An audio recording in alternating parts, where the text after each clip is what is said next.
জানিস না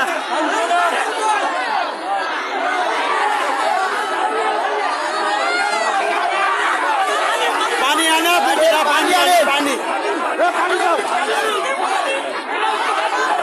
পানি আনো পানি পানি পানি। আমি সকাল 7টার সময় কাজে গেছি। আমার গ্রাম শ্রীরামপুর। যখন আমি 7টার সময় গেছি তখন প্রায় 8:30 বাজে। ওই সময় আমি যখন মাটিতে কোপ মারছি, লাস্টে যখন কোপ মারছি ওই সময় মাটির দলা যখন ভেঙে পড়লো, তখন আমারে কেউ আর তালাশকে পাচ্ছে না খুঁজে। তখন সবাই চিৎকার করার পর তখন লোকজন দলা হয়ে পরে মাটি খুঁজে আমার বাইরে করছে, উদ্ধার করছে আধা ঘন্টা পর। তার নাম ছিল রুবেল। সেখানে সকাল 8:30টার সময় উপস্থিত হয়, তাদেরকে ফায়ার সার্ভিস নিয়ে আসে উদ্ধার করে। তো রুগী শঙ্কামুক্ত ছিল, তার হাতে শুধু একটু কেটে গিয়েছিল আর তার কোনো শ্বাসকষ্টেরও সমস্যা ছিল না, তার অক্সিজেনও প্রয়োজন হয় নাই। রুগী এখন আশঙ্কামুক্ত রয়েছে। ঠিক আছে।